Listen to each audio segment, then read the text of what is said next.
Bienvenidos. Vamos a definir una función. Una función es una relación que existe entre dos conjuntos. Uno se llama dominio y le vamos a asignar un elemento de otro conjunto que se denomina codominio.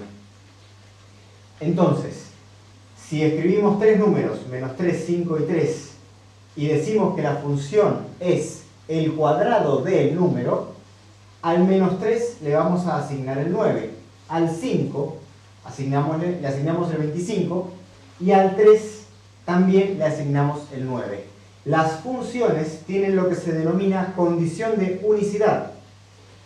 No se le puede asignar más de un elemento a los elementos del dominio. Sí puede pasar que a dos elementos del dominio se le asigne un elemento del condominio, pero no al revés.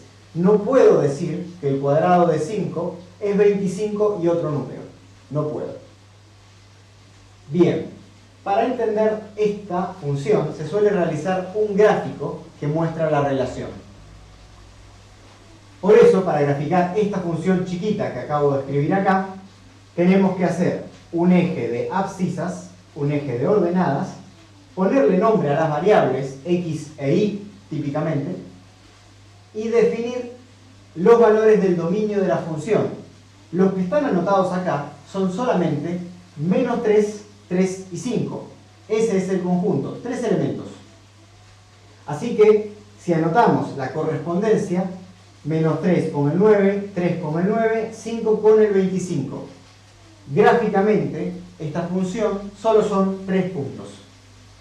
Ahora, si nosotros podemos decir que el cuadrado de un número también se lo podemos aplicar a más números, como los números enteros, entonces podemos cambiar el dominio de la función, decir que es más grande, decir que son todos los números enteros, se representa con esta z con una raya, y entonces vamos a tener muchos puntos más, menos 5, menos 4, menos 1, 0, 5, todos los números enteros con su correspondiente valor de la función. Pero fíjense que esto no es una curva, son puntos sueltos. También puedo seguir agrandando la función. Por ejemplo, puedo decir que involucra el cuadrado de todos los números reales, y ahí sí puedo tomar cualquier punto de la recta real, asignarle un valor y tener una curva en el espacio. Fíjense que esta función es una, esta función es otra y esta función es otra, porque el cuadrado de en sí mismo no va a significar la definición de una función. Necesitamos la relación, el cuadrado de, y también decir el conjunto, el dominio. Por eso es que, aunque luzcan parecido, son tres funciones distintas. Ahora, como no podemos indicar las relaciones de esta forma, muchas veces se utiliza lo que se llama expresión. Veamos dos funciones. La función h es la altura de los o las estudiantes. Definida la función así, no tengo ninguna expresión matemática. Pero veamos esta otra. F es el cuadrado de un número.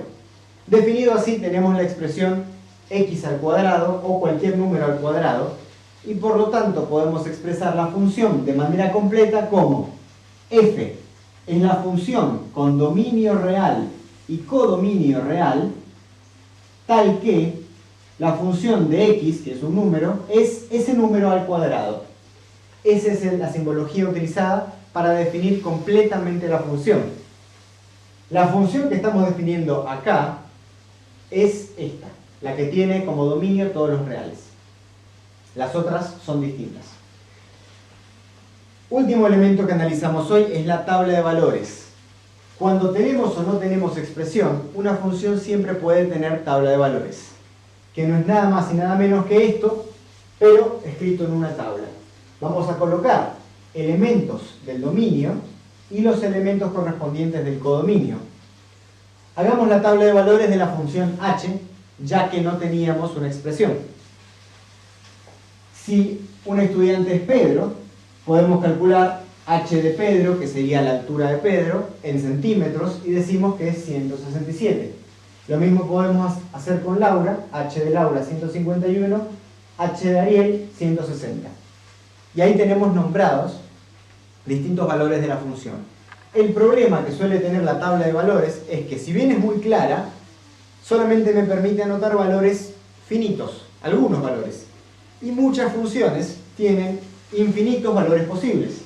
Por ejemplo, esta, f, yo puedo tomar cualquier número y elevarlo al cuadrado. Y sabemos que hay infinitos números reales.